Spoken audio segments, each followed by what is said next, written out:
19 برس کی نہیں تھی، لیکن مہاجرین و انصار جو مدینے میں تھے وہ سب کہتے ہیں کہ ہماری بیویوں نے بتایا بی بی 80 برس کی لگ گئی تھی، نہ جانے کیا بیتی بی بی پہ، سر کے بال سفید ہو گئے تھے، بی بی کی کمر ٹوٹ گئی تھی، ہاتھ میں عصا رہا کرتا تھا، اور مدینے کی بیویاں کہتی تھی لگتا ہے سیدہ 18 برس کی نہیں 80 برس کی ہے۔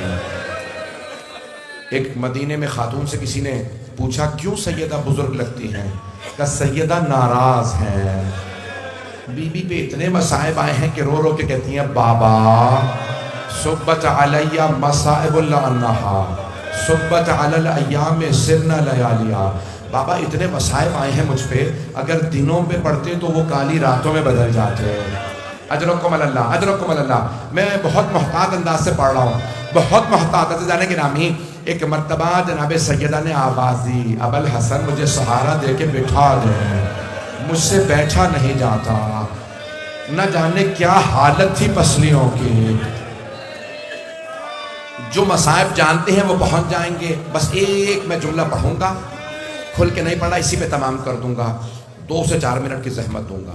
ایران کے ایک بہت بڑے عالم خطیب شیخ حسین انصاریان کہتے ہیں میں مجلس پہ خط پڑھ رہا تھا بی بی کے مصائب کی، مجلس ختم ہوئی مجھے کسی کی چیخ چیخ کے رونے کی آواز آ رہی، ابھی بھی زندہ ہیں، بہت بزرگ ہیں، کہتے ہیں میں کھڑا رہا مجلس میں، نوحے ہونے لگے، ماتم ختم ہوا، جب تیسرا چوتھا ہو کے ماتم ختم ہو گیا نا، مجھے آواز آئی زیارت ہو رہی ہے، پھر بھی وہ رو رہا۔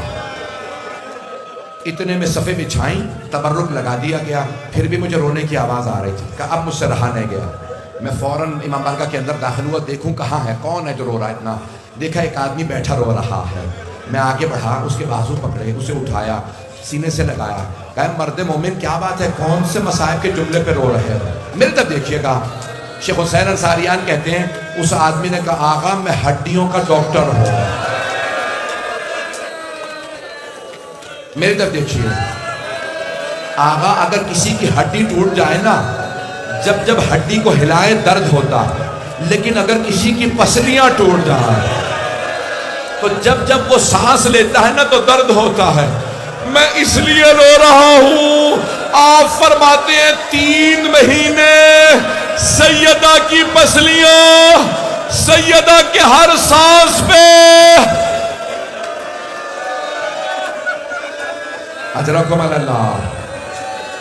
پڑھوں یا رہنے دو؟ میں نے تمام کر نہیں پڑھا۔ الا لعنت اللہ علی القوم الظالمین وسیعلم الذین ظلموا ای منقلب ینقلبون۔ 2 سے 3 منٹ کی زحمت دوں گا، 2 سے 4 منٹ کی زحمت دعا کے لیے، ہاتھوں کو بلند کریں گے۔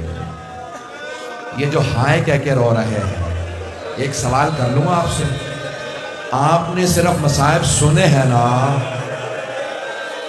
مولا حسن نے ماں کا ہاتھ دیکھا تھا، مولا حسین نے اجرکم اللہ، اجرکم اللہ۔ ہاتھوں کو بلند کیجیے، ہاتھوں کو بلند کیجیے، میں دعا کرنے والا، اپنی اپنی حاجات ذہن میں لائیں۔ مولا حسن مدینے کی ایک گلی سے گزر رہے تھے، ساتھ میں کچھ چہنے والے تھے، نہ جانے مولا نے کس کو دیکھا، مولا کی آنکھوں میں خون اتر آیا، مولا نے دیوار کا رخ کیا اور رک گئے۔ ساتھ چلنے والوں میں سے ایک نے پوچھا مولا ابھی تو گھر نہیں آیا جہاں آپ جا رہے تھے، آپ رک کیوں گئے؟ کہا اسے گزرنے دو پھر جاؤں گا۔ کہا مولا کیا بات ہے؟ کہا جب بھی اسے دیکھتا ہوں مجھے میری ماں یاد آ جاتی ہے۔ کہا مولا کیوں؟ کہا یہ وہ ہے جو دروازے پہ آگ لا رہے ہیں۔ پروردگارا خاتون جنت کے مصائب کا واسطہ ہمیں امام زمانہ کا ظہور دیکھنا نصیب فرمائے۔